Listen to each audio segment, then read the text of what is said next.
Hey everybody, Shane Presley here, Rock Paper Podcast. Thank you for tuning in to another brand new episode. Whether you've been here or you're a first timer, thank you for joining me, and I hope you enjoy this episode. Episode 1002 with Boss Battle. I had a lot of fun hanging with Boss Battle at practice the other day, talking all about their brand new EP, Action Items, that is available everywhere you get your digital music at now and on tape. If you come out to a show or visit their Bandcamp page and get one of those. And we go through the whole EP, talking about each track and some of the stories and everything that behind all these songs. So hope you enjoy it. Do want to remind you, as always, Rock Paper Podcast is brought to you by Friendship Brewing Company in Wentzville, Missouri. Serving up all your craft beer needs. Over 25 rotating taps out there, and all kinds of delicious food, burgers and nachos and pretzels and flatbread pizzas and whatever you're into. Come on out and get a delicious meal and a cold beverage. And you can hear some great live music out there on Friday, October 28th. Jeff Walchhauser returns. And Saturday, October 29th is their Halloween party, including a costume and pumpkin carving contest and live music from Mickey Scott. You can find their full menu and concert calendar and everything else at friendshipbrewingcompany.com. And again, come out and visit them in Wentzville, Missouri. New locations on the way in Hannibal, Missouri. So hopefully more details coming soon. But get plugged in with them on Facebook and Instagram for more updates. And big thank you again to my friends at Roughneck Beard Company and American Rambler for their continued support. Stop in and visit them in the Maplewood area or shop 24/7 at roughneckbeardcompany.com. It's officially beard season, the weather is cooling off, and it's prime time for growth. Whether you're keeping it going or growing it out for the first time, Roughneck Beard Company products make it better. You eliminate the itch and set the stage for a faster, fuller growth with Roughneck's full line of beard oils, balms, washes, and nutrient sprays. Again, you can find all their oils, balms, washes, soaps, combs, whatever you might need to take care of that beard and mustache at roughneckbeardcompany.com, and use my code RPP15 for an exclusive 15% off your purchase. It's a great way to support local business and keep this show going. So thank you, everybody, for their continued support. And if you need anything else from me, please feel free to reach me at rockpaperpodcast.com. Hit me up on the socials. Email me at rockpaperpodcast@gmail.com. I would love to hear from you. And with that out of the way, sit back, relax, and enjoy this brand new episode with Boss Battle. A podcast is kind of like it's like a radio show that's not on the radio. It's on the internet. Does that make sense? Uh-huh. Yeah. That's also like my mom. It makes it sound more confusing, doesn't it? It sounds like this. Hey! We're Boss Battle! This is the podcast! That's the one. Keep going, this is great.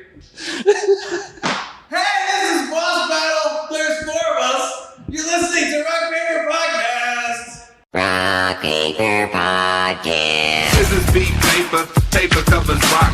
Rock beats is the Shane covers non-stop. Never know what new kind of guest that he's got coming at you.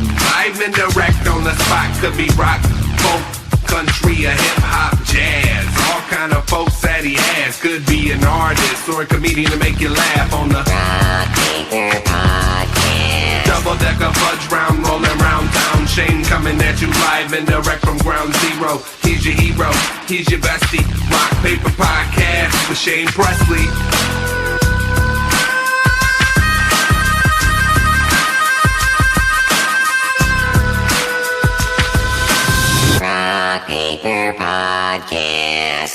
Hey, everybody. Shane Presley here, Rock Paper Podcast, coming to you from St. Louis, Missouri. Hanging out today with the guys of Boss Battle. Welcome to the show, guys. Hey. Thank you very much. Yeah, this is cool. Hanging out here at practice space. And these are always fun for me to kind of live on location with the band, getting a little preview of what it's like hanging out at band practice and stuff. So, but I guess before we get rolling too far into this, you all want to go around the mics and introduce yourselves and say hi. I'll start. All right. Alex Winters, drums. He talks.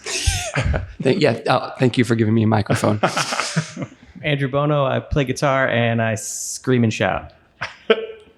Chris Schott, I play keyboards and sing about half the songs. I don't know. Yeah, I'm Will, I'm the bass player.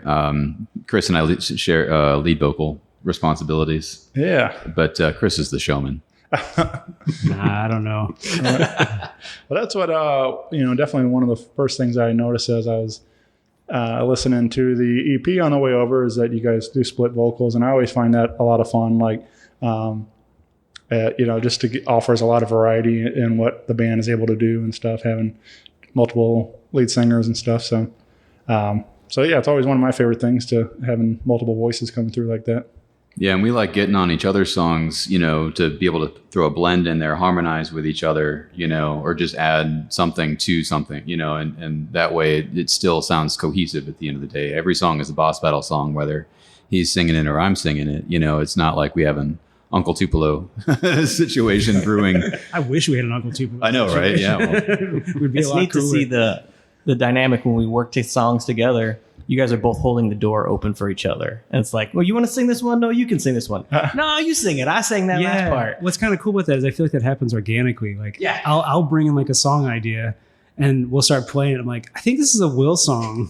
And I may have not even felt that way even 10 minutes prior, but or sometimes he'll come in with a lick and be like, I'm grabbing this. I have something. This makes me mad, and I'm going to say something about it. yeah. And you can't ignore Andrew's screaming. You just can't. I just holler. It's he hollers and and Alex keeps his mouth shut. As best I can.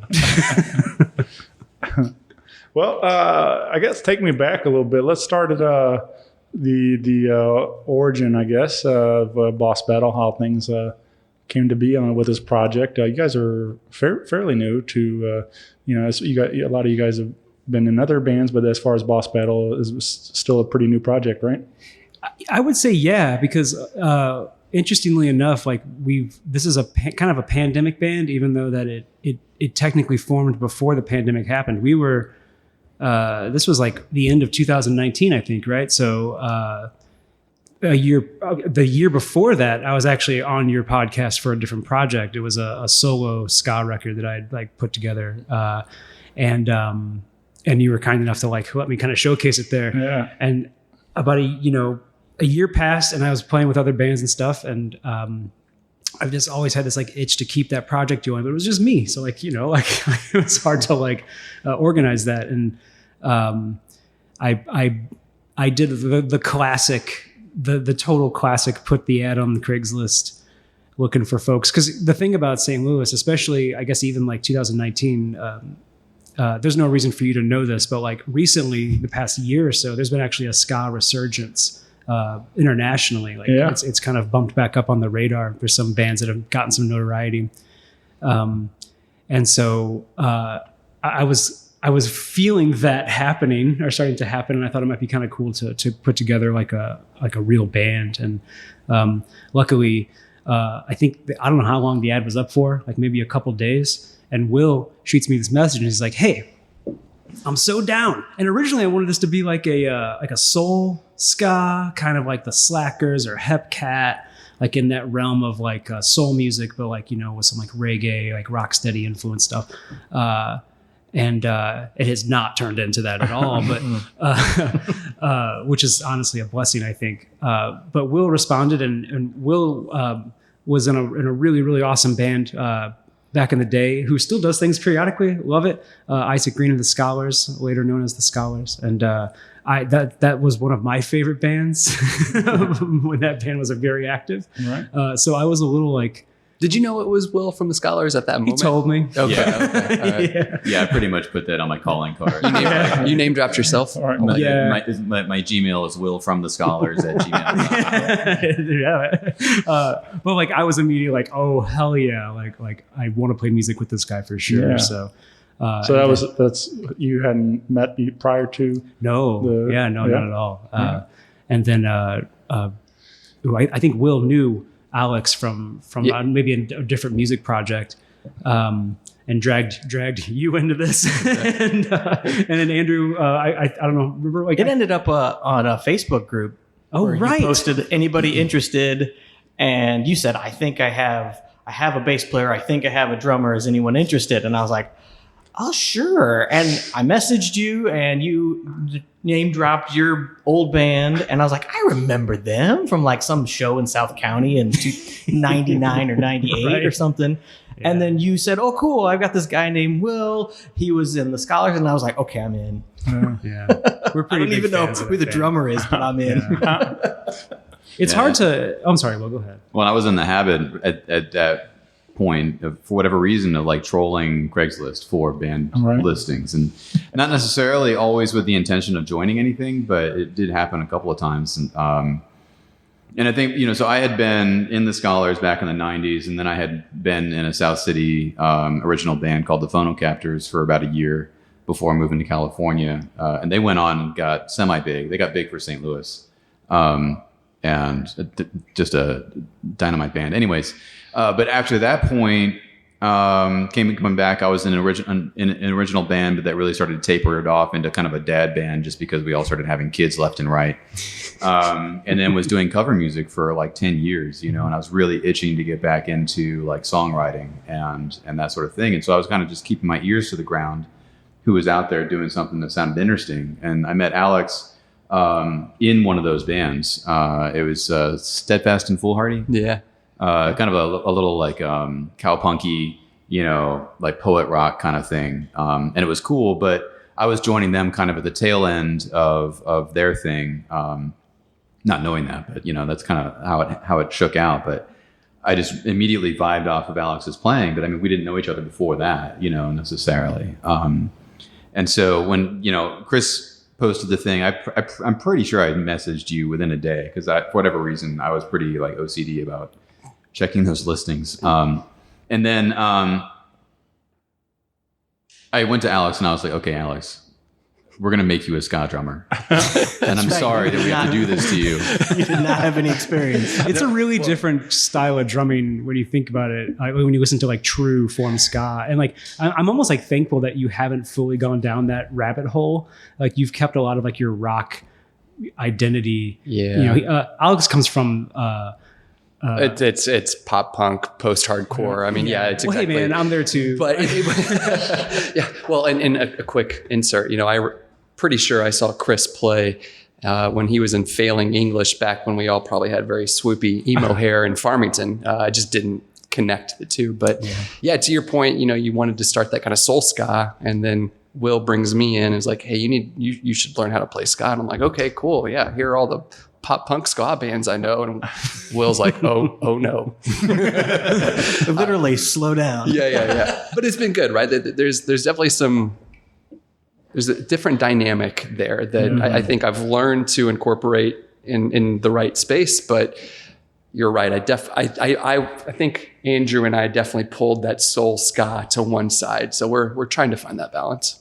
Well, I do find that like what kind of makes you guys unique and make and just all bands like is having those things like you're not fully a ska drummer, but that's what makes you guys set apart from people that are maybe true. It's like you bring something unique to it to where your own taste or your own take on what this is going to be and stuff. Yeah. So I think that's and always kind instead of of fun. getting like a traditional trad ska like dee, dee, dee, dee, dee, like guitar line, Right. like very rock steady, and you got this like psychobilly stuff coming out from Andrew, you know, where it's a full on rockabilly lick type of thing, but it just, for whatever reason, it works on, you know, and it creates this like, it just propels the songwriting experience to a different place immediately. And it becomes our band's song, our band's take on things, as opposed to us trying to just fit into, you know, a cookie cutter, you know, and especially, you know, I mean,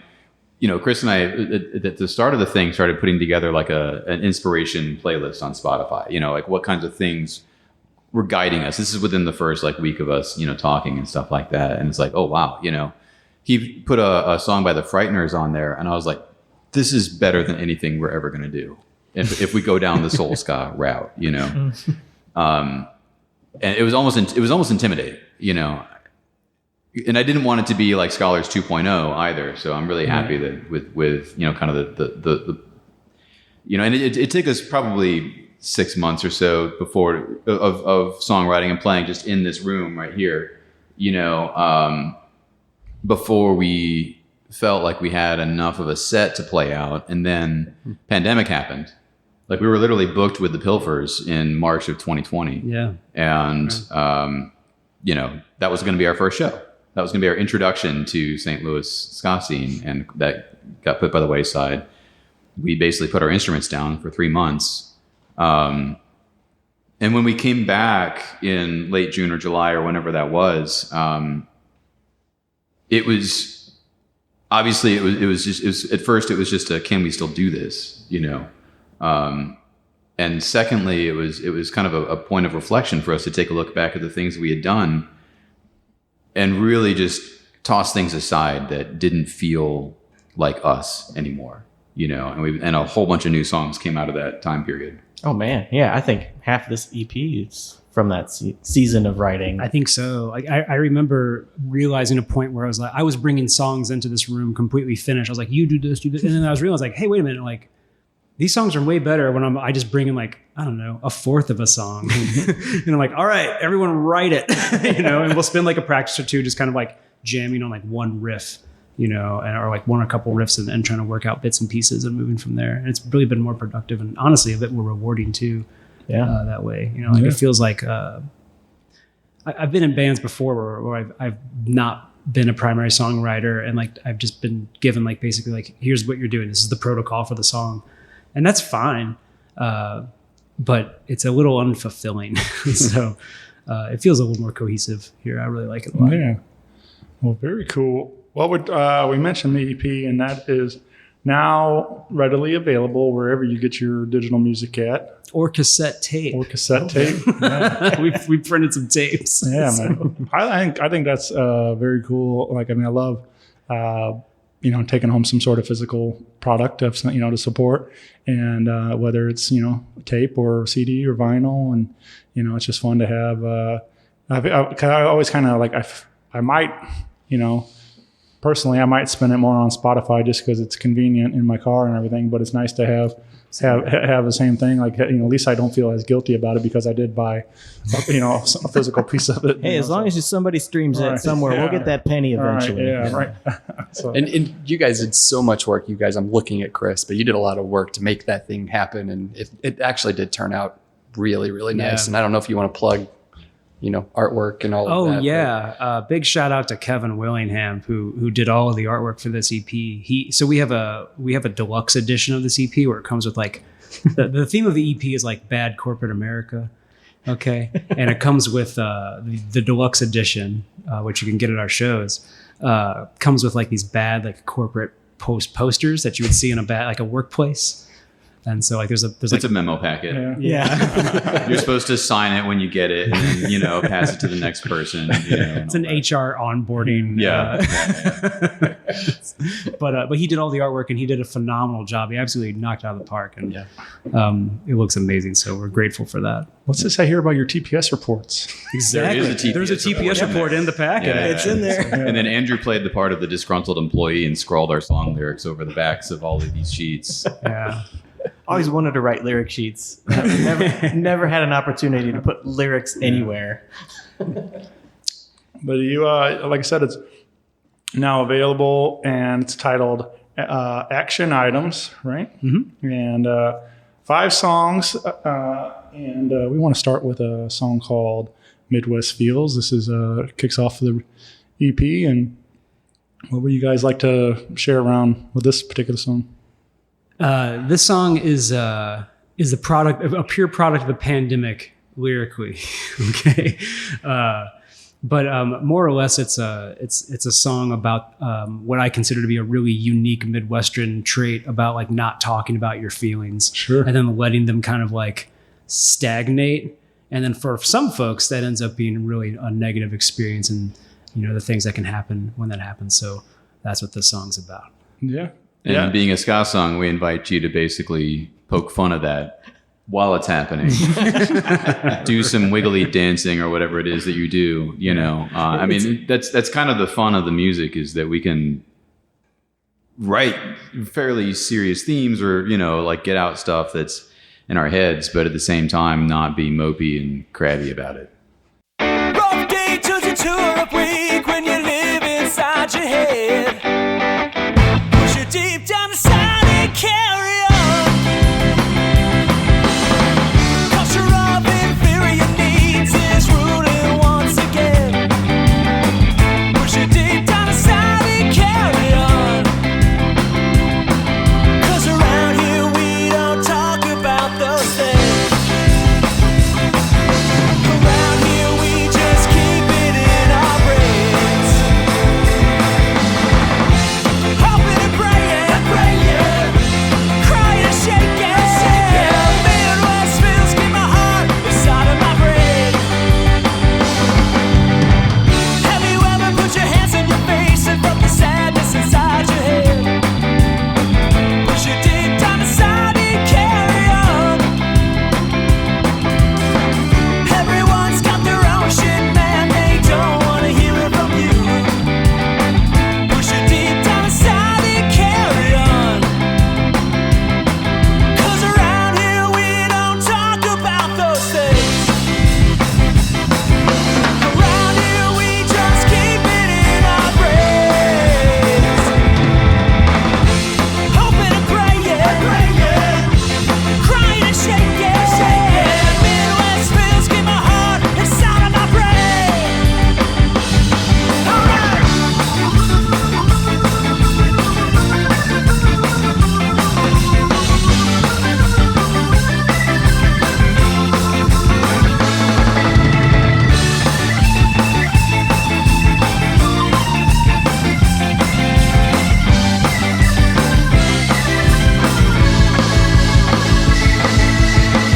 Maybe it's just too much to ask. Maybe it's just too much to take.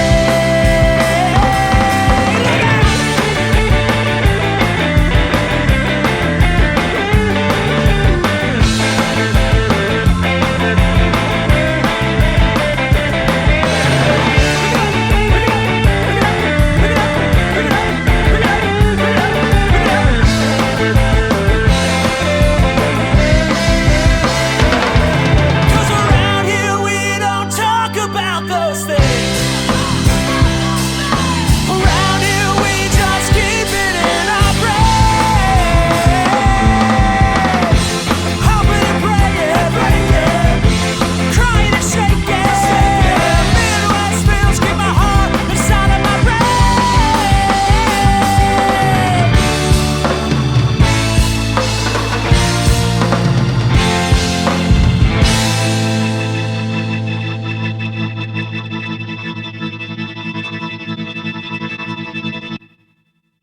Yeah, I like. I don't know. It's always one of my favorite things about music, and it's just funny to me. Like as a big fan of lyrics, there's especially in like quite a bit of pop music. You'll notice like they might have this super dancey kind of groove to the music, but then you listen to lyrics and you're like, oh man, that's pretty messed up actually. Who does a lot of that is They Might Be Giants. Yeah. If you really read their lyrics, they are dark, like a really dark Some lyrics. troubled guys there. Yeah, yeah. I'm like, are you guys okay? Like, it's rough. I think one of like the ones that like really like kind of went over my head at the time, just because I wasn't like as big into them, but kind of talking about some of those emo days and stuff. Good Charlotte was one, and like I never really like. I mean, I remember the songs, but never really like paid too much attention when they were like current. But then like just recently they like came back around and they played a show at the pageant, and I went and listened to some of their songs before, just kind of getting back into the mood, and I'm like listening to some of those, and again I knew they were kind of fell into that little bit of the emo bubble, and even though it's kind of pop punk stuff too, but listening to some of those lyrics, I'm like, man, this is like some really dark stuff, like, but it's all like kind of bouncy still. It's like, and so anyway, I just like thought that was funny. I was like, I totally missed that the first time around, but now as an adult, like listening to the lyrics, I'm like, oh geez, like, but anyway, I just find that stuff fun. Like the music can kind of make you, you can. Some people are into the actual music of it. Some people are into the lyrics, and like. But it's always funny to me that you can kind of disguise that a little bit in there, some of those feelings in there. But yeah, so Midwest Feels sounds real good though. I like the song a lot. And, thanks, man. What about recording wise? Where do we record all this at? We recorded this ourselves. Yeah, So nice. we had never done that before.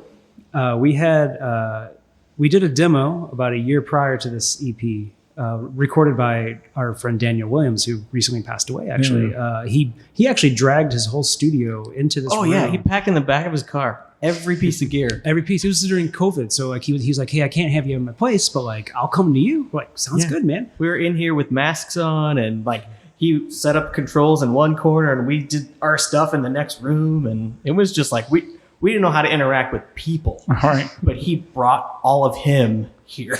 Yeah, he was wonderful. He did a really nice job, and it was a good kind of experience for us. It actually taught us a lot about how to I think get ourselves situated for if we were going to do this ourselves. And so yeah, we trial and errored our way through recording this EP. I know we retracked a couple of songs a few times, and there was a lot of like evenings in my basement where Andrew and I were just like, let's try this, let's do that. What if you were doing, so, but it's a blessing and a curse to not be in a studio in some ways. It's a blessing because you're not paying hourly $50 an hour or whatever it is, that's a savings. You're not paying, you get to make some, or you get to take your time with some of the creative choices as opposed to being like rushing in the moment. I remember being in bands where you have $300 and 7 hours, go, and you're like, oh my God, you're trying to like get it all sorted out. We didn't have to do that. Those are St. Louis rates from like the mid 90s. Yeah. For anyone listening in the modern blogosphere, like, yeah, good. If there's anyone in LA, like $300, like, and how much time? Yeah, that was definitely like during like the $30 an hour days of studios. So yeah, we did it ourselves. So it's a curse because you can take all the time you want. We took way too long with it. Probably we probably worked on it for almost a year, I would say.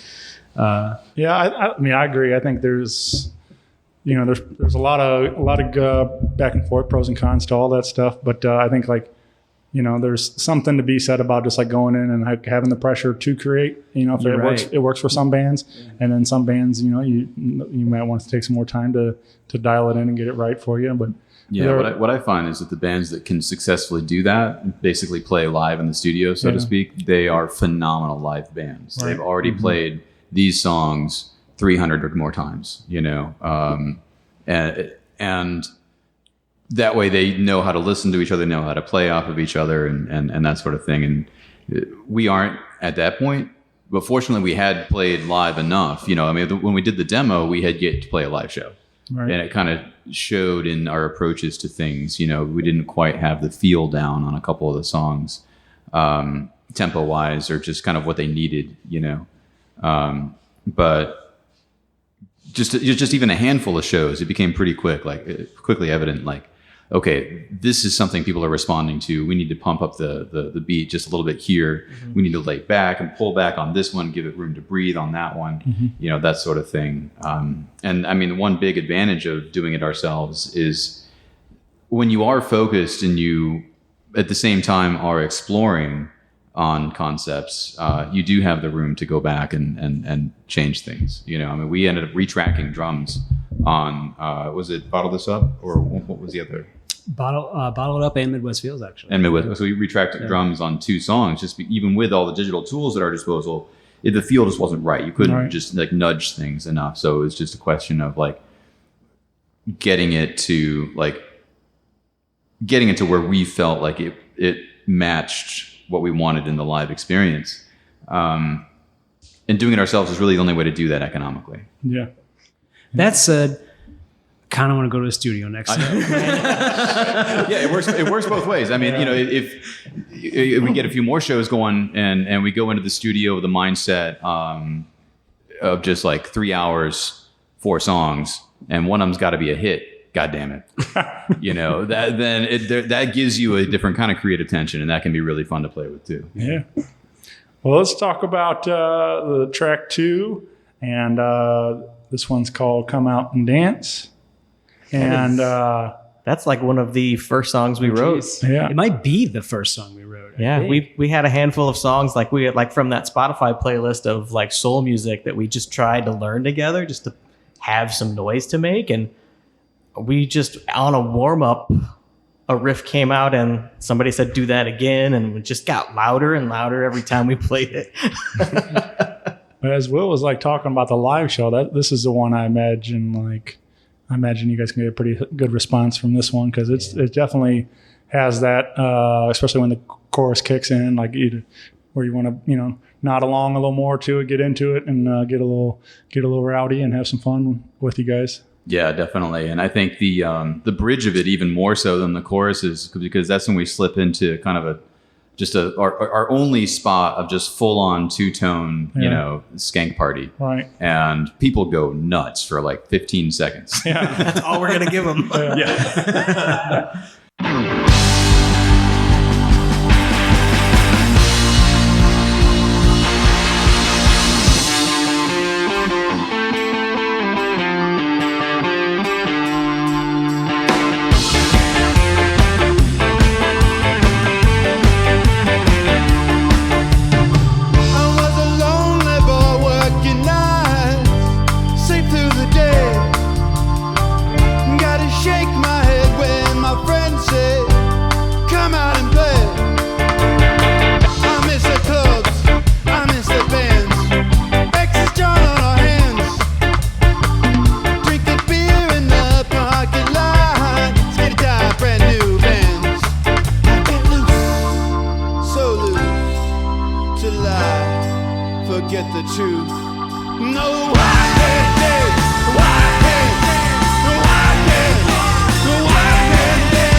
You better be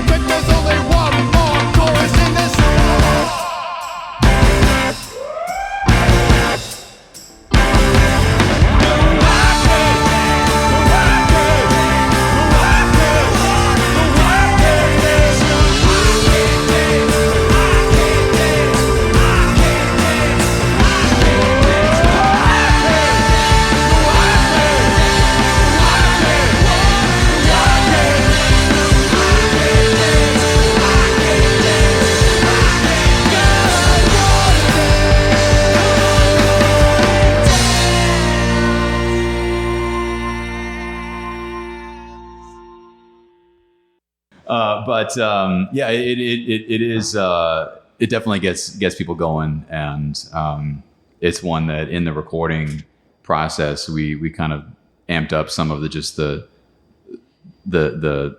I guess silliness maybe. Mm-hmm. Yeah, I agree with that. You know, yeah.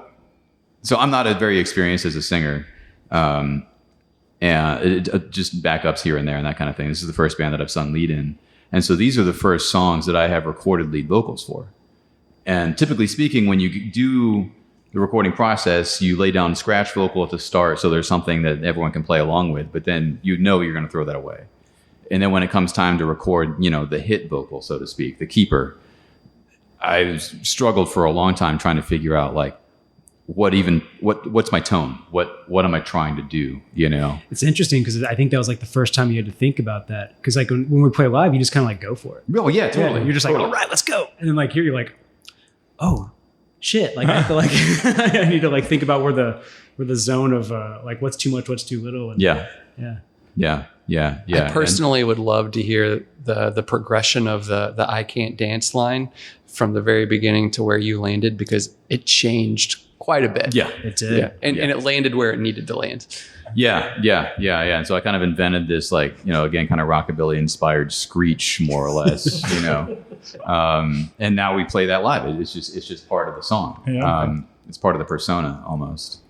Yeah, I don't know. And then there's something also like, I could be way off on some of this, but as I was listening, like, I think maybe this particular track I noticed more, but like I kind of got like a Dire Straits. I'll take it. Yeah. That's you. I will aren't never the first turn down person a to say Dire that. Straits reference.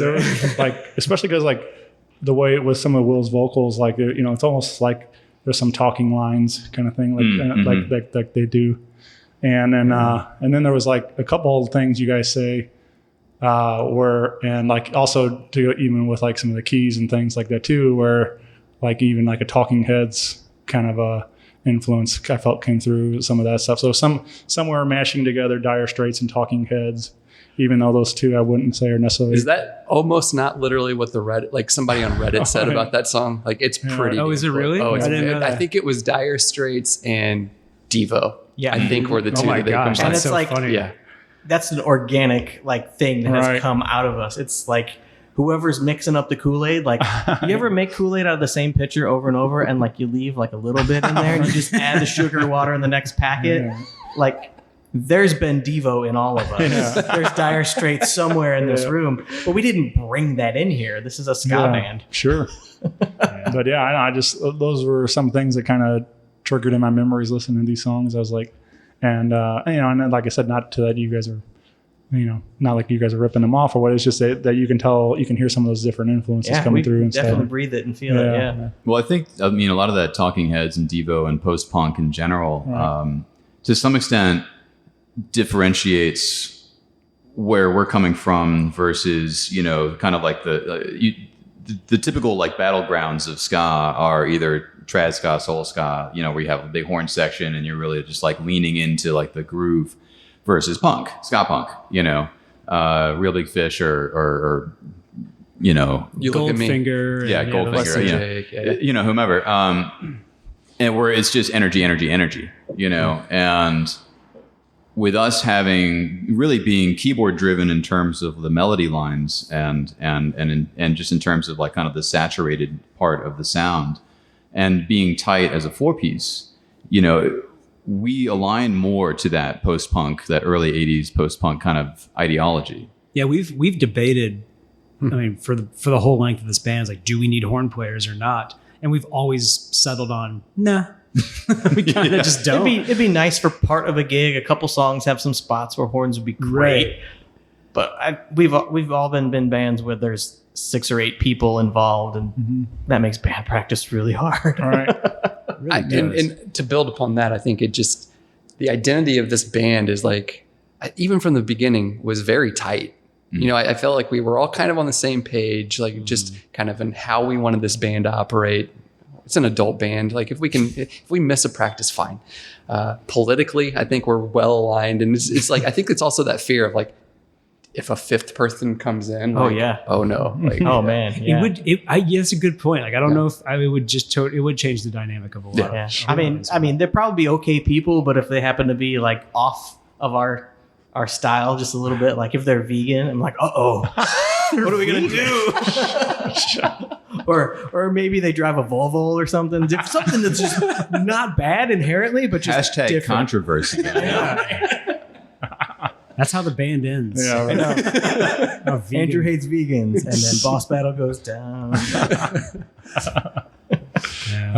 Yeah. Well, I agree. I think like you're saying, it works with the four of you. Like, why mess it up? It's nice also that you guys can. You mentioned you got some road dates coming up, and probably a lot easier traveling with 4 than 6, or Got that right. and everything else. So, yeah, I mean, and it's not to say like maybe in the future or some bigger gig comes up and you guys want to throw horns on a gig or something, some certain show or whatever. It's always a possibility to do something like that too. So, Shane, I was once in a 9-piece ska band that fit into a VW bus to drive around and play shows, and it was a shit show. And I'm glad to never do it again. So it's fine.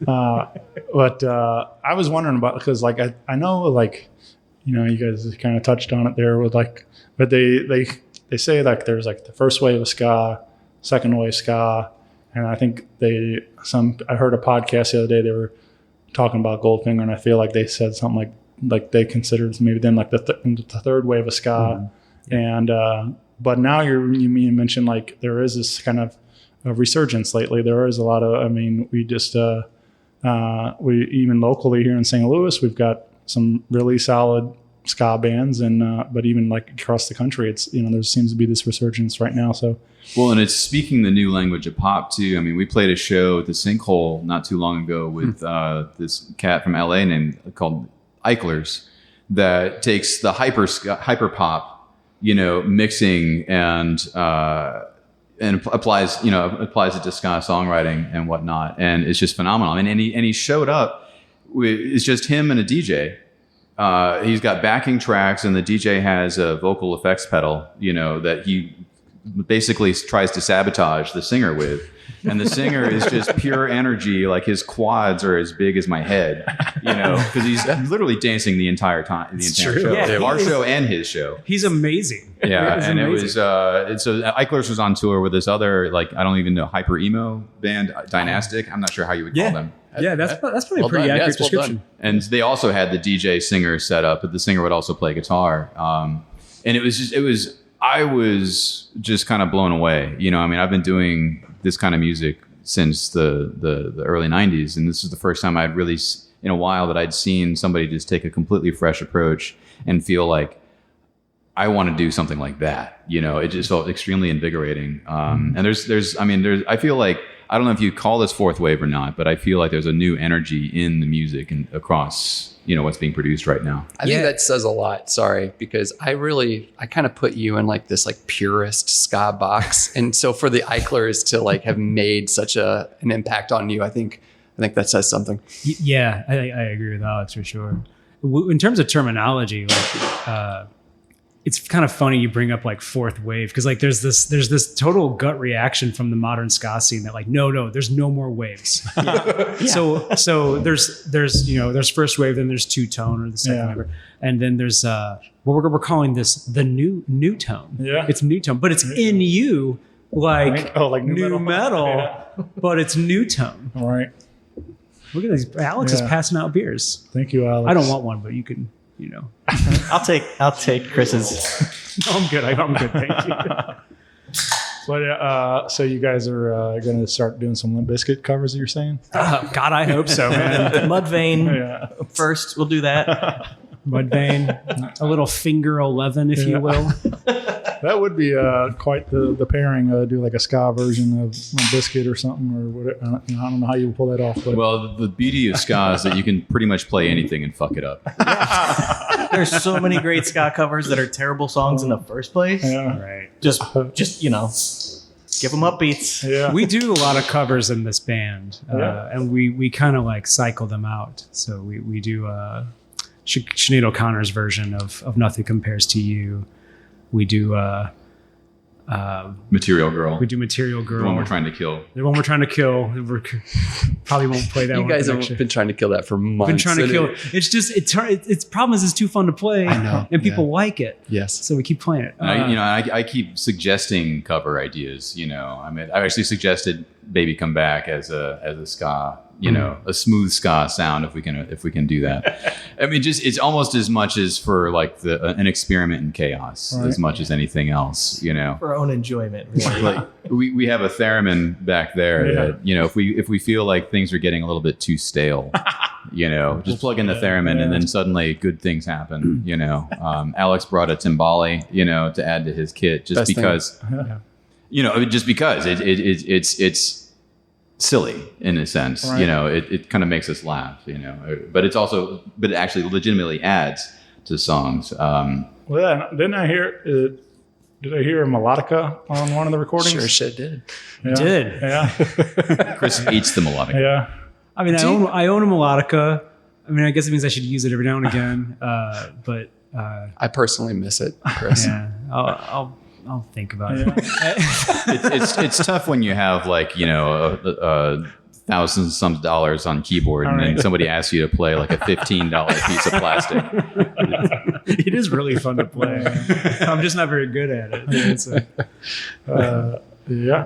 I just enjoy hearing some of those different sounds, coming through. Like I said, like something a little different. But let's talk about track 3. This is Bad Boss, and you guys did release this one as a single prior to the EP, and yeah. So the single version of that is from the original demos, Right. And I'm so glad that we re-recorded that song. Yeah. That original version is probably about 40 BPMs too slow. right.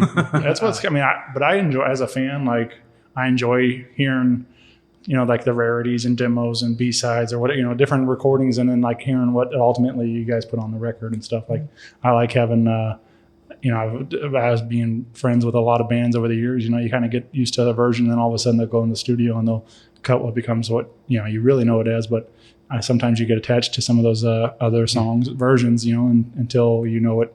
That's the only way you know it now is because it's by the album. But it's just fun to be involved in hearing those other sides of it too. Yeah. Or what it was before it.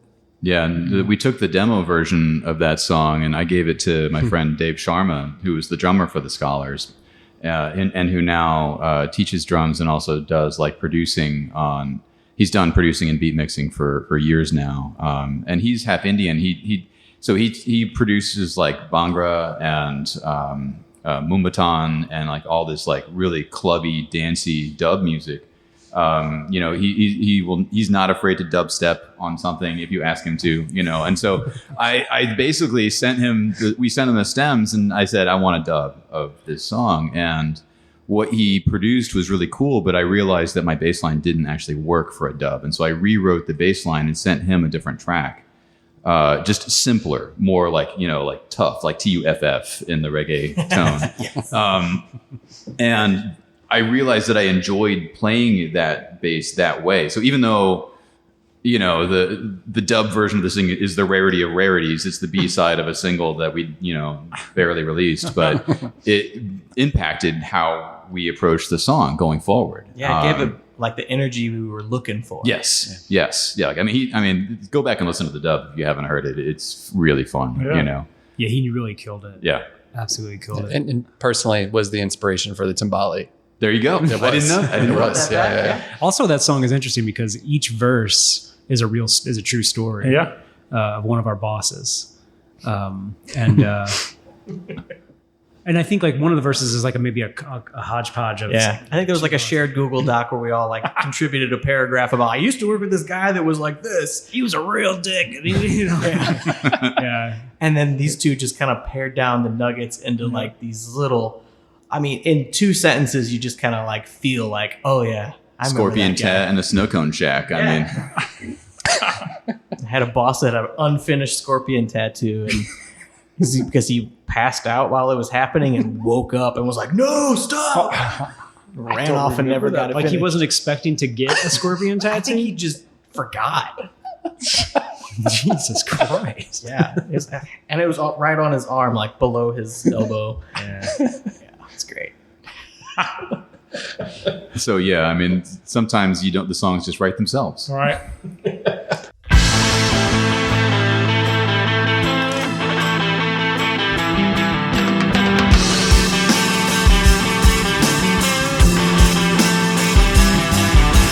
Scorpion Ted in his no cone shack, hitting on all the girls.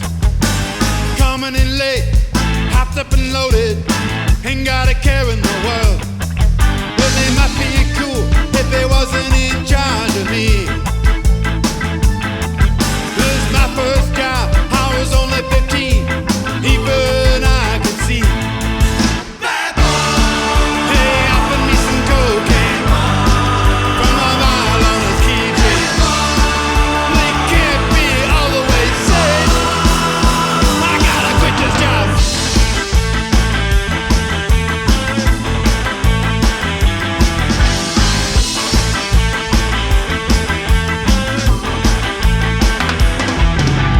Got a new job and my busser always knows the score. Yeah, he's got one for each woman coming through the door. That one's a 6, that one's a 3. Oh shit, here comes a 9. Cooked up a change on the floor. If you were being mighty fine. Bad boy! Guess I'm over at the wrong time. Making love in his own right. I can't give him any more time. I gotta quit this job.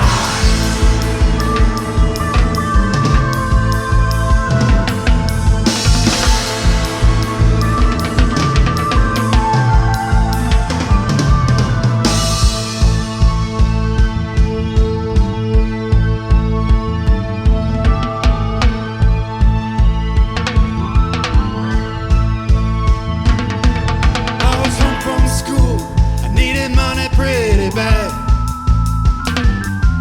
So I took some jobs, working for my best friend's dad. I cut the grass, cleaned up the pool, even washed up the Jeep. When it came time to ask for my money, he said, that wasn't for free. Bad boy! I guess you can go to hell. But these mirrors, they don't pay for themselves. Got the turn, I set the bottle up the shelf. I gotta get a job.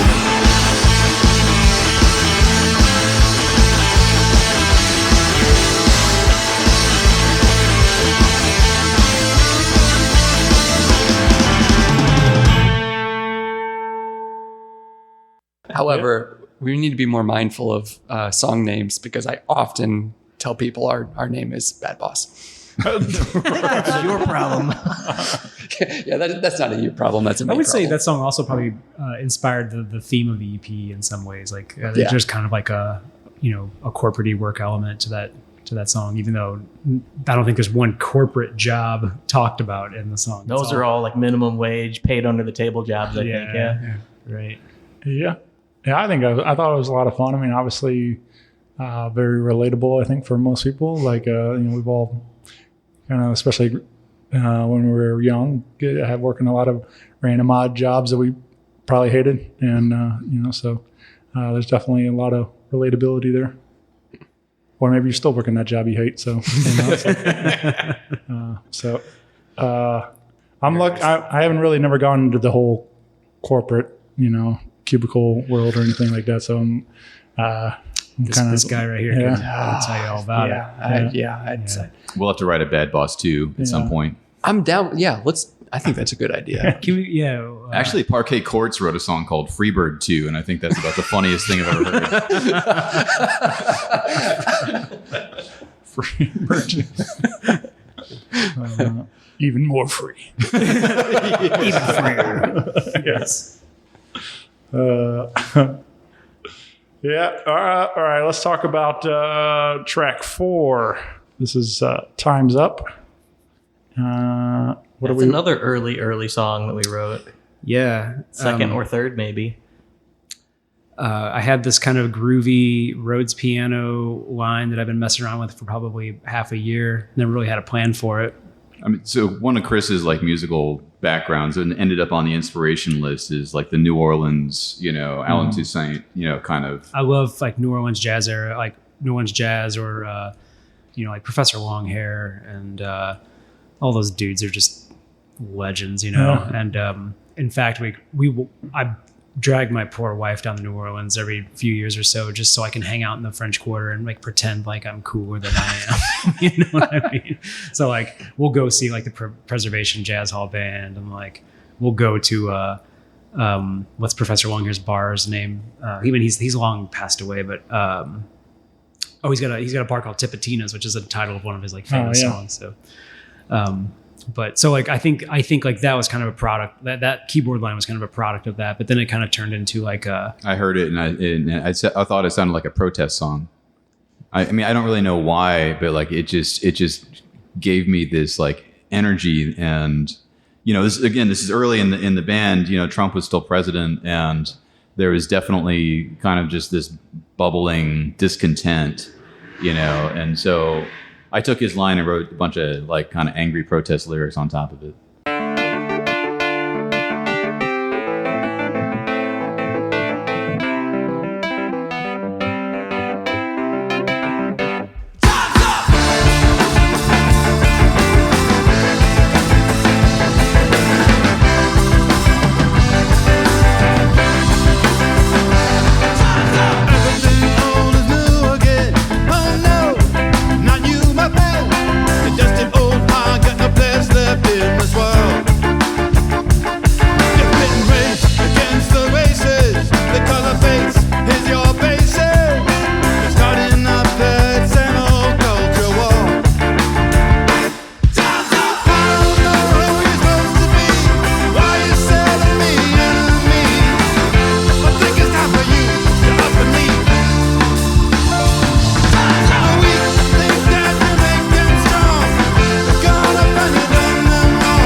And it's an interesting song. I mean, it's an interesting song to play. We've in the early incarnation of the band, it has this bridge that was almost meant to be like a sermon. And I never really could write a good sermon, you know. I didn't go to a church as much as I should have, I guess. But I think one point, I was saying something about sitting on a golden toilet, and at that point, I think we realized, there doesn't need to be a sermon. Dude, they got weirder than that. There were times we'd be practicing, we'd be playing, like that part would come up, and you'd dive into something. Well, I don't know, he's exploring some deep parts of. Oh yeah, and we could let that part go for I don't know, 80 bars. Sometimes it's just keep going. Wait till he builds. There were a few things that I have control over in this band, and extending those sermons was a conscious effort. I just want to see where it went, and I still miss them. Just so you know, I think they were great. That's probably one of those songs we're on the verge of playing less maybe over time, because it's coming up on 3 years old for us, which is not old, but. We're kind of in this we want some new stuff. So it's also one of the few legitimately angry songs, I think. Yeah. Right. And to some extent we have to think is that our vibe? Is that what we're going for? Are we still a band in protest, so to speak? Right. And there's definitely times when it feels totally appropriate, but there's other times where it feels like you don't want to have to force that energy in a live show. Mm-hmm. You don't want to have to just dial that in, put on the angry eyebrows and oh, I'm mad now. And then follow that up with, here's a song about, dancing when you just got broke up with, I mean, it's for some people it works. It does get sometimes hard to dial that in.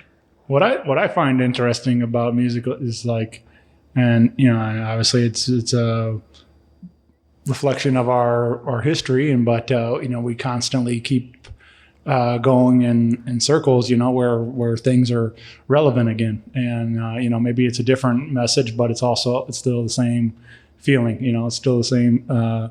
These lyrics are now current again, and so you look at bands like Rage Against the Machine or whatever, things like that, where they had these kind of songs about that, these fights and stuff, but now they've sung about it in 93, 95, whatever, and now they're current again, and stuff and it's been Bob Dylan even going to 60s and these are still current lyrics and stuff. So that's always something I find interesting about music, that it always ends up coming back around, where so maybe if you guys do shelf this song for a while or whatever, and it's something you never Bust know. it out for the best of. Yeah.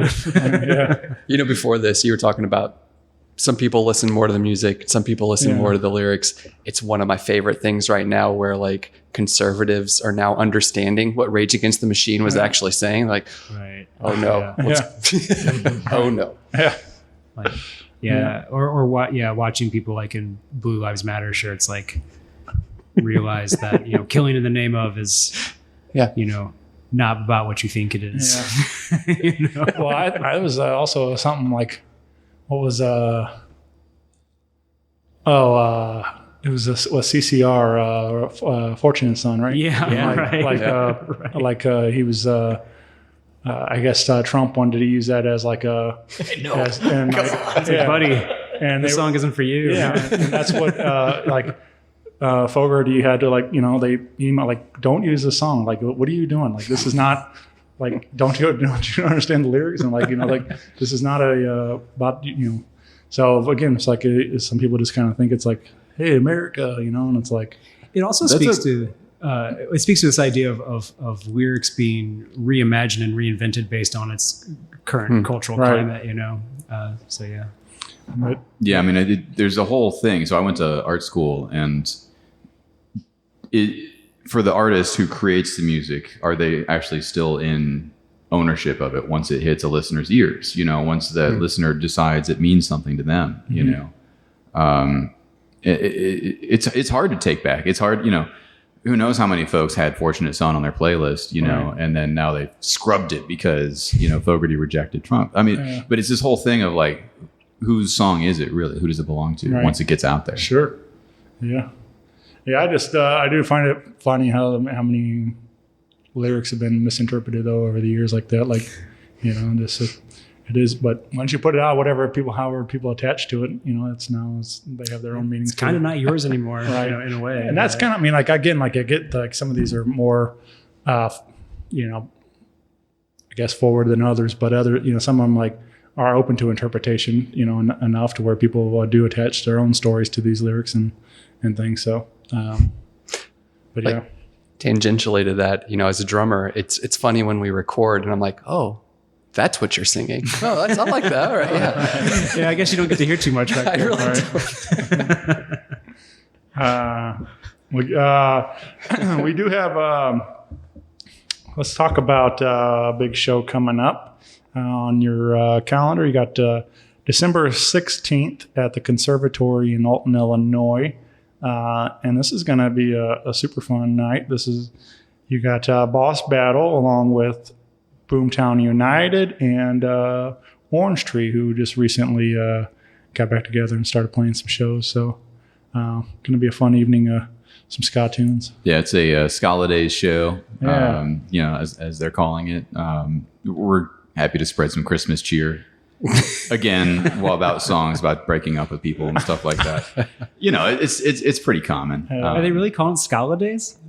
Yes. I'm so in for that. But Yeah. it's funny because this Saturday we're going to be in Cordova, Tennessee for the Skatoberfest, for the Skalloween celebration. So, I mean, we just need a Skanksgiving Yeah, we schedule. do. We do. Yeah. Maybe we can throw something together for Scarborough Day next year.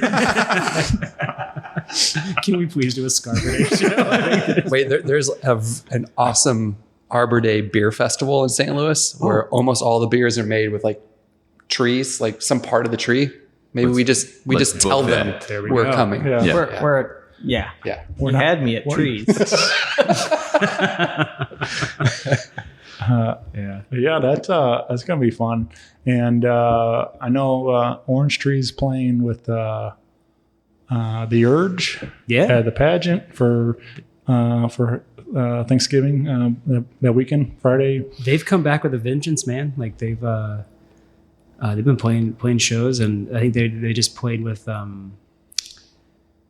They did a show at Red Flag opening for someone really, really famous, and I can't remember who it is now. Orangetree? Yeah, it was like a big, like it was some like really classic punk band Toasters. came to town. Yeah, Oh, it was the Toasters. But no, I thought it was another one. Did they play with It was Murphy's Law. Murphy's Law? There you go. Old punk, like kind of a more grimier punk band. But yeah, they opened for the Toasters. Yeah, that's right. But yeah, I just think that's cool. I mean, the Urge also another, like, even though their sounds evolved a lot over the years, but definitely a lot of ska influence and some of their stuff, and especially horns.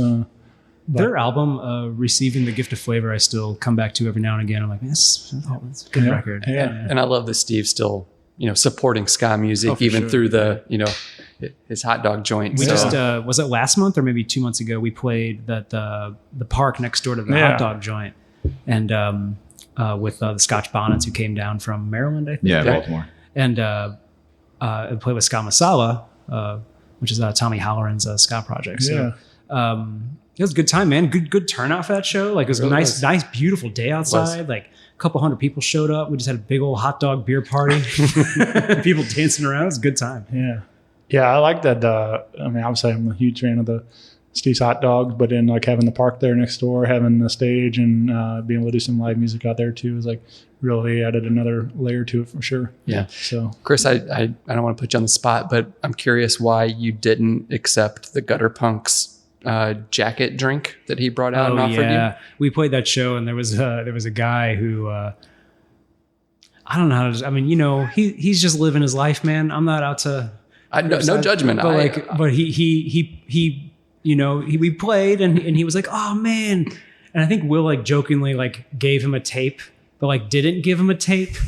And then he grabbed the tape and he was like, I can have this though, right? I was like, yeah, you can have that.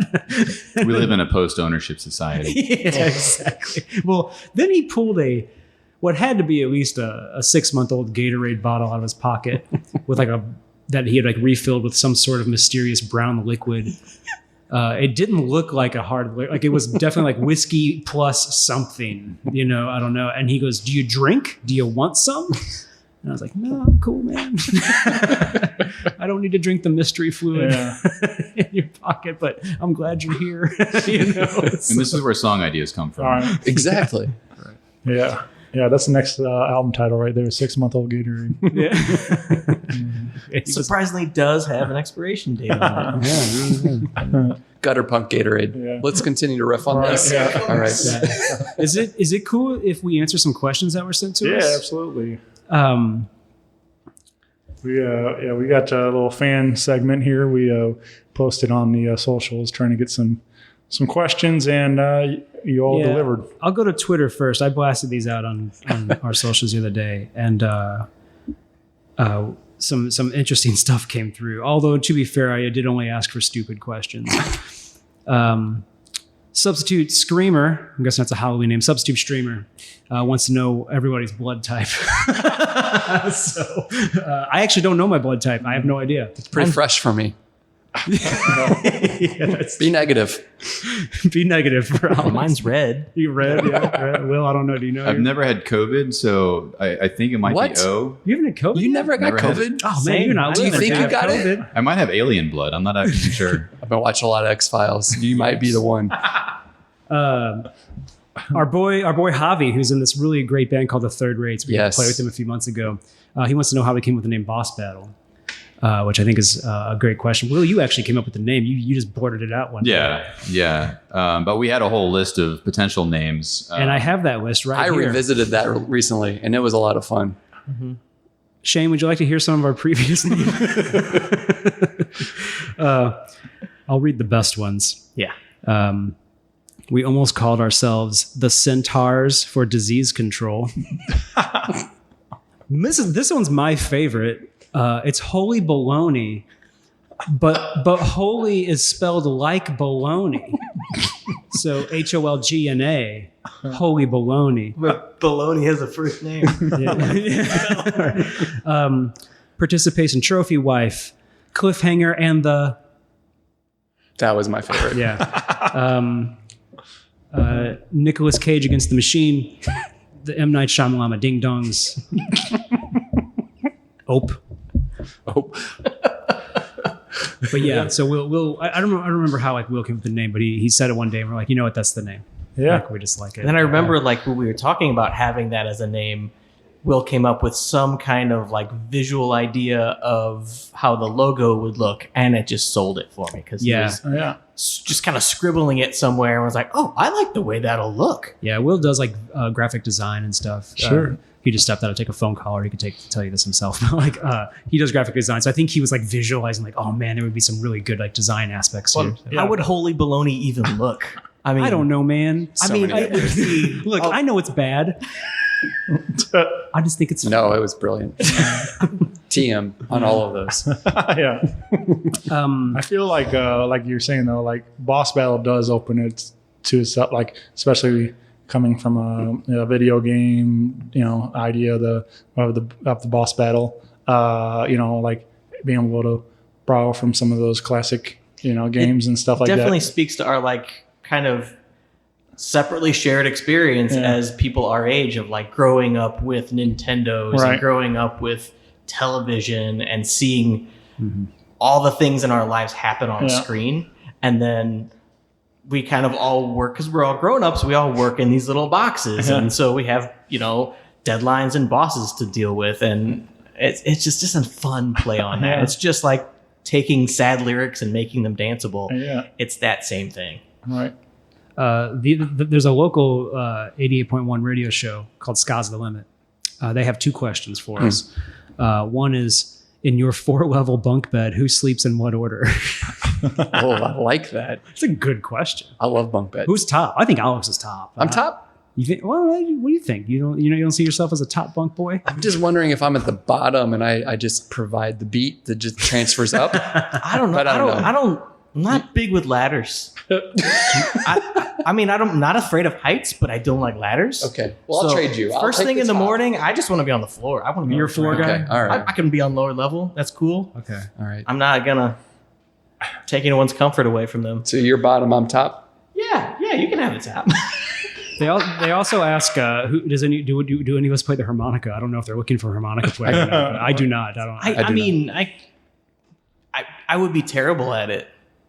But I would try. I want one of those like coat hanger harmonica holders so I could play the guitar and just kind of like Bob Dylan huff my way through a harmonica thing. And Has anybody ever worn one of those and just put like a kazoo? in Yes, it? I've seen it happen. It's awesome. Okay. Yeah, but I don't think any of us play the harmonica. No. That was it for Twitter. We got a bunch on Instagram. I got one while you're looking. Yeah. This one came in today. Who's a better ice skater, Chris or Garth Brooks? So, Okay, so I used to play ice hockey like a long time ago. Is that right? But I mean, I haven't skated in a long time. But I still think I bet I could skate circles around Garth Brooks. I know I could skate circles around Chris Gaines. Garth Brooks is from. Garth Brooks is from where? I just figure he's probably not on the ice a whole lot. That's. But what no, I he's a was saying. surprising guy. You know, like Yeah, I that's think, true. I don't know. I think Oklahoma. I think he's from that. That's what I was thinking. Okay, oh, yeah. All right. I feel like that's where he's Yeah, from. you win.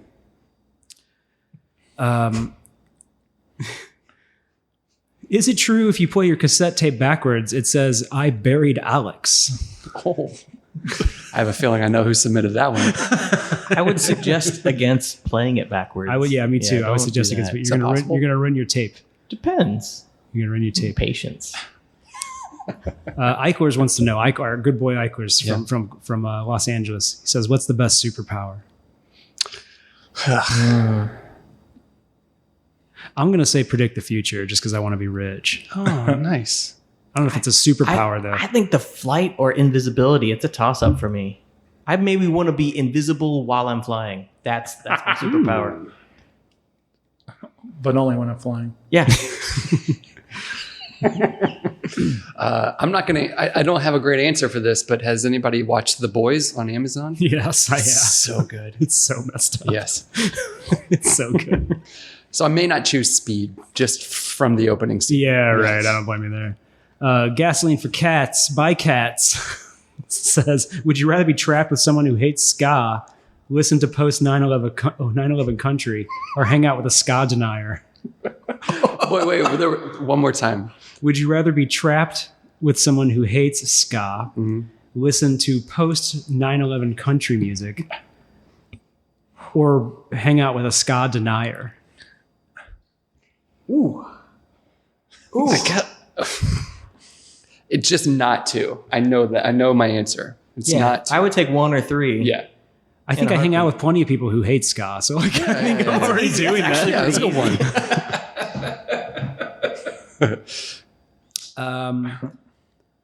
Someone wants to know how we did while fighting the boss.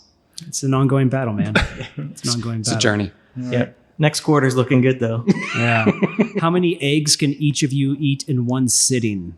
Scrambled or over easy or I'm thinking poached? like Cool Hand Luke style. Just straight into the mouth. Yeah.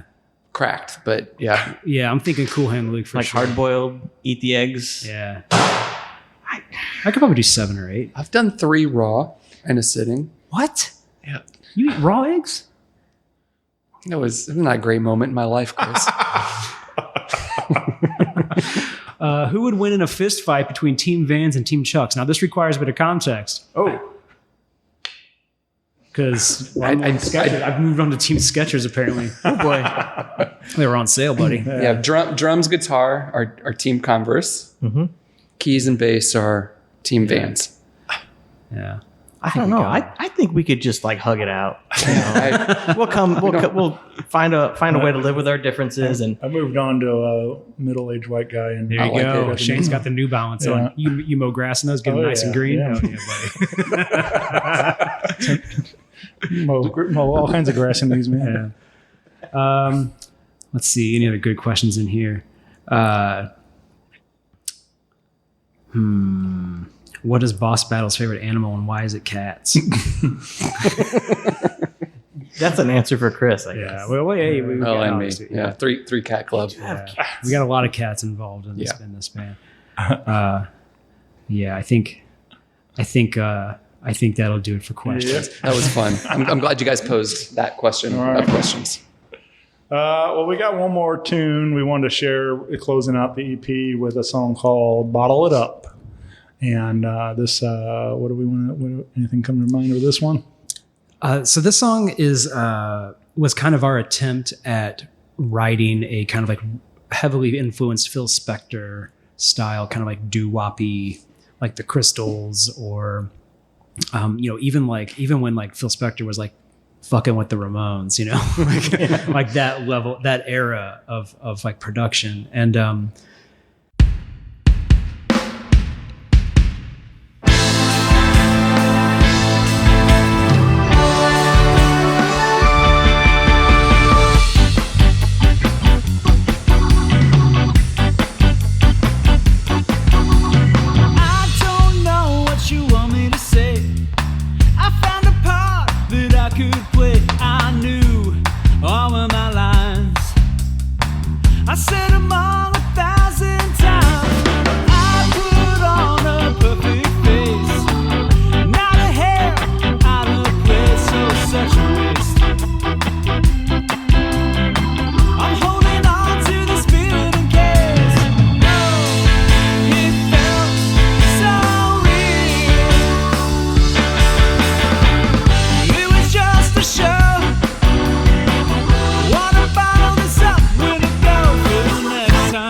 next time I'll know.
I think we've accomplished that, but like there's a bridge in the middle that on purpose I wanted to interrupt that flow and it to be a little bit like heavier and like, like more kind of like driving rock oriented. And it kind of like, it starts as a bridge and kind of finishes out the song actually.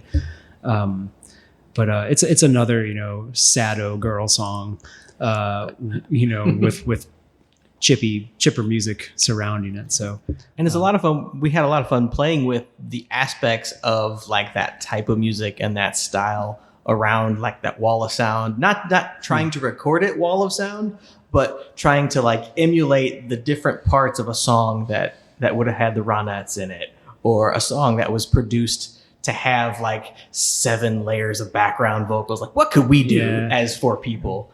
And only 3 of them have voices, and only 2 of them are decent. So we can just be like the band that was hired to play that day. At the same time, like, try it all and see if like, make sure Phil doesn't shoot you. and he'll try. Oh, I think we would all be dead in the closet if Phil we'd Spector was been in the long room with gone. us. He would have buried us.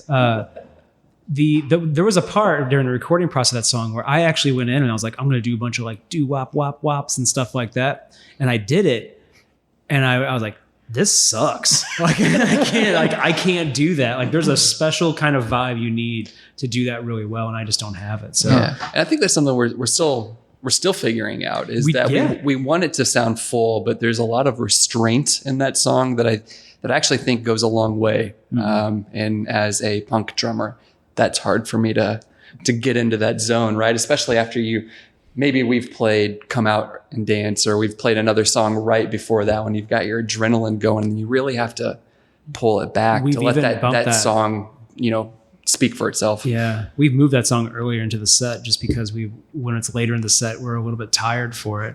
And honestly, this is where like having Will in the band is such a godsend, because something that he does really well is he keeps us in balance. Like if we're playing something too fast, or we're playing it a little bit too, I don't know, like heavy, he'll be like, hey, pump the brakes. Let's take a step back. Let's take about 30% off the top of this. And we do. And he's always right about it. Like it just sounds cleaner and better and like more organized. Thinking back, like ska punk music was my wheelhouse. I was in this like pop punk emo band for a while. I was in a screamo band for like 6 months, and then coming back. And then of course, like I was playing with like Bobby, who's like this really reserved, just incredibly talented guy. Bobby Stevens, for people who may not know. So I have to kind of like tap into my Bobby days and listen to Will, because I will definitely go off the rails and do whatever Alex wants to do. But I also think that speaks to the band too, is like, I really don't feel like there's much of an ego here, and everyone is open to share. Mm-hmm. And everyone's been pretty receptive to the feedback as well. So I tell people nobody that gets a too lot. butthurt. There's not an ego in this room when we were sitting and writing and we're trying to figure out how parts should go. No one is dictating anything, and that's totally different from any band I've ever taken part of. Yeah, I had a lot. I mean, playing with Bobby especially, like that was a really pleasant environment to be around. All ego right there. Yeah, just the worst guy. He's like literally the nicest guy on the planet. I love Bobby. He's so nice. I love Bobby. I just heard his new song. It's amazing. Yeah, big fan. So I tap into his, I channel him sometimes, like when we have to pull it back, because he's a very relaxed person to be around. Yeah. This is probably the first band that I've been in where you can hear all the parts as they're happening during rehearsal, because we're not loud as fuck ever. Yeah. Like we've all embraced the fact that dynamics really matter. I think that's called getting old. Well, part of it is getting to be around 40 years old and like, oh my gosh, my ears, and like, oh my gosh. But like, I never had a reason to like pull back and listen to a keyboard line. Like other bands I've been in, like everybody's just cranked. The drummer's playing loud and hard, the bass player's cranked and fuzzy, or the singer is screaming. And, we just had to all keep up with each other, and we all had to get our part across as best we could. Mm-hmm. And that's just what we did since we were in high school. And then we just kept that up for 20 something years. And then we all kind of go our separate ways and do other bands. And I find these knuckleheads that are like reasonable. Yeah. Yes. I mean, I do agree. I think there's it's nice to hear in these recordings, even in the 5 songs we shared today, that everybody gets moments to highlight and shine and get it's not, any really like lopsided thing where there's one person getting all the solos or anything like that is, spread across the board. So, but yeah, it sounds really good, man. I really like this EP a lot. and it was, very impressive to hear that you all did it in house. And had you not told me that, probably wouldn't have known. So that's honestly, I take that as like high praise. Yeah. That is, I mean, it's the amount of work that we collectively, but mostly Chris put into it is surprising. I would, so like going back to the like laborious thing of the process of this, I would put a mix together. I'd send it out and I'd be like, give me notes. And then like, as soon as I would think like, all right, man, I'm going to send it out, and they're all going to be like, this is it. This is the one. Fucking page of notes. We always so all of the mixing choices were very collective. Like I was just the guy twisting knobs, Right. and I'm grateful for that, because like I have this tendency to want to like let's go, let's finish it. We can do this, and then really what I need to do is just chill out and like let things happen organically. Mm-hmm. But I think 4 mixes ago, it probably would have been okay. Yeah, but I mean, I'm happy. I mean, like, look, it's not a perfect sounding EP. Like, none of us are like audio engineers, and but basically, it was a matter of like, we're just going to work on it until it sounds palatable. I actually really like that, because I think all of us have a bit of a perfectionist inside of us, but I appreciate that that's a snapshot in time. Sure. It's reflective of us at that time in our journey, and I like that I can set that aside and be like, we did that. Mm-hmm. Yeah. And the next time we may do something different. It is what it is. Yeah, I agree. I think that's what I love about albums. I mean, and then like you're saying, you guys, especially not being in studio, doing it yourself, you could have tweaked until to where you lose it all completely. Like that's the kind of the thing with, like, sometimes you got to just throw your hands up and be like, all right, we're done. Like this is all, this is what it is, and it's not going to get any better. Like, dude, Shane, I haven't listened to that fucking EP since it came out because I'm so tired of it. Right. like I finished it. We fucking put it out. I made some cassettes. It's on the streaming. It's on all the streaming services. And I think I listened to it maybe half of one song just to make sure it like sounded okay on Spotify. And I was like, you know what? I'm done. I don't need to hear it anymore. Yeah. I'm so tired of listening to this song. Yeah. It's on repeat in my playlist. I'm still surprised it comes up when I listen to music on my phone, and it's like, oh, there I am. How do you like that? So yesterday, my wife Brianna and I were hanging out, and Spotify has that. It's like almost like a collaboration. It's like you and a friend, and it creates a playlist based on you and a friend, and then like Boss Battle comes up, and I'm like, oh, that's kind of weird. That's weird. Like just listening to myself. Can I give a couple shout outs? Please. I'll allow it. All right, man. I already shout out Kevin, but he's worth shouting out again. Yeah. Thanks, Kevin, for that. Yes, good thanks, artwork, man. Kevin. Big thanks to him for doing that. He did that for very cheap. He's a professional graphic designer, and this guy that cut us a deal. So I just appreciate him. He's just a nice guy. Wanted to shout out Ska Punk International. They actually, it's a record label out of Texas that we've done a compilation with, a charity compilation with a while back. But they have it's really one guy's Cool Chris from Texas. And he has always supported us in these really roundabout ways. I remember one time we did a giveaway that if we could hit 420 followers on Twitter, we'd give away a 420 an EP, one of the tapes. And we were I don't know, maybe 40 people away from getting there. And he tweeted us once, and we were over that in 10 minutes. So he's just a good support system.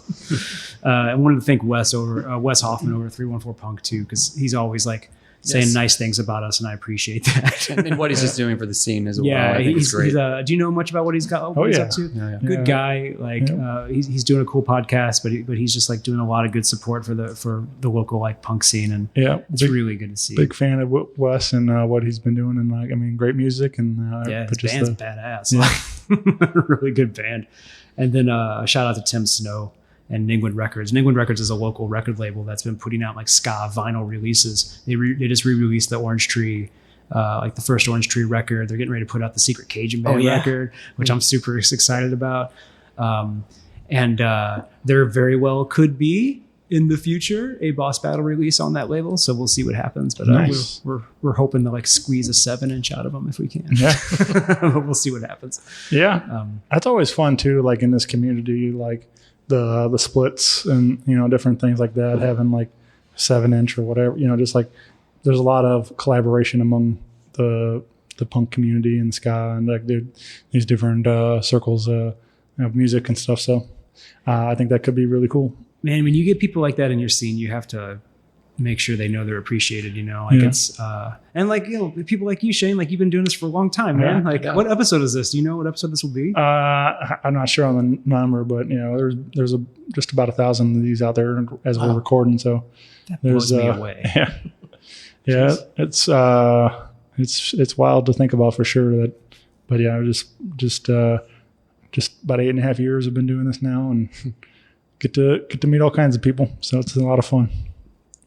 That's insane. Yeah. 1,000. He's like, I haven't done 1,000 of anything. I don't know. Like, yeah. I mean, like I said, it's when I look at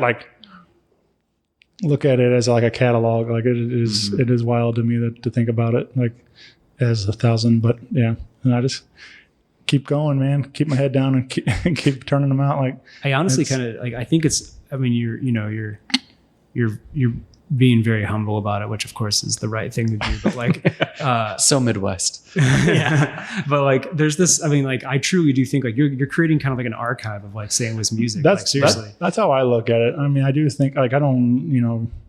I've never really considered myself like a true like journalist of any sort or whatever. But I do look at that. Someday when I'm done, this will be a time capsule of St. Louis music for this chunk of time and what was going on in this community and what these great bands, and that's what already happened. Like as you look through, there's a lot of bands that are come and gone over the years, and so it's like it's just fun to kind of preserve these conversations over the years and like having these all readily available and in a digital format so we can live on forever. No doubt. Well, thank you for doing what you do, and thanks for having us. Yeah, It's been a lot of fun. It's funny. Like we don't really sit around and talk a whole lot. I mean, we kind of do, but it's not as structured. Right. I've learned a lot. Like I've literally learned things about this band and you guys just being here. We've laughed, we've learned, we've loved. Live, love. Yeah. We it's funny because like it's said quite a bit. Like maybe we should probably do this like once a month or something. We should go out to dinner, guys. Yeah. Should Boss Battle have their own podcast? Yeah. I think we haven't had dinner. Like seriously, as a oh, that was the thing while. We did a lot. Yeah, at the early end of the band. we had dinner a lot just to hang out and just figure out when we could have band practice next. Right. Yeah. But yeah, a lot of people refer to it like a therapy and stuff like that. It's like and I'm like, I'm cool. I'm glad you're. Dude, I'm glad you brought that up. Like the mental health benefits of this band for me, especially over the course of a pandemic, has been very important. Yeah. Oh, here. Yeah, that's like that summer of 2020 when we started coming back together, even all the way through Christmas of that year. Like this was the only time I got out of my house and saw people that were not my direct family. Like I probably saw you guys more than I saw my parents for like 10 months. No, for real. Yeah, I agree. It kind of like made me not go insane. Yeah. In a lot of ways. Yeah, music was really important during those couple of years for sure. I mean, it's always important, but like you kind of realize like when you don't have it for a while, like I don't know, man. Like you feel a little aimless, like you want to pour your creative energy into something, you just can't. So yeah. I'm glad. It's still reaping some of the stuff, from some of the after effects of everything. But we're definitely getting much back to everything's getting much more normal these days, and getting to play shows again and all these things. So it's I'm glad that. It was definitely tough, like to have something taken away from you for that, as long as we, we're without music, and for it to be back to where we can join all of our friends and get rowdy and sweaty and have a good time. Like it's fun again. Yeah. Excuse me. I'll look for the silver linings of the pandemic, but I think it really did, for me personally, bring a bit more focus to the local scene. And I wanted to seek out more of those local bands. So, I'm really happy that places like the Sinkhole are around and Off Broadway is still around, and it's exciting to see Red Flag, build a beautiful place. And Oh my God, there's so many venues, and again, the Conservatory, everybody's doing a lot to support local music, and there's a lot of really good local music out. You kind of like lose sight of that after, You do. if you're not really paying attention. Like there's a ton of really talented bands in our city. Yep. I've been in a lot of cities, and there's sometimes you don't get that. Yeah. You get a couple good bands, and here it's I often wonder about because I've never been anywhere else, so I wonder about that. Like, am I just biased because this is my community, or are these bands really at that level that I think they are? It's like I think both can be true. I mean, but like I'm saying, like I just feel like I think I would put a lot of my friends up against anybody. I was like, what if you like this band, check out this band. I think, these bands could easily be right in the mix of the radio stuff, and nobody would know that they're the St. Do they happen to live here in St. Louis? It's like they deserve to be on that level, but it just not. We don't have like the money pushing them onto, behind them to push them onto that level and stuff, or on a tour support for something or whatever. That were some of the breaks that some of the other bands have gotten, but doesn't mean that they're not equally as talented, for sure. But the interesting about this band is like we don't really have like a aspiration for much. Like we just want to like write good music and play some shows every now and again. Like we're not like we're playing the show in Tennessee on Saturday, and like it just the opportunity just kind of fell in our lap, and so we're gonna do it. But like I would be totally content just like playing one show every 2 months or something. I'd be happy to be the home opener for anybody that rolls through town. Right. Just like have some friends like the Orangetree guys and playing with Boomtown again. That's fine by me. Yeah. It's fun night. It's a great time to get away. You got people, like Wes Hoffman. We were talking about Wes Hoffman. Like that guy's like doing it.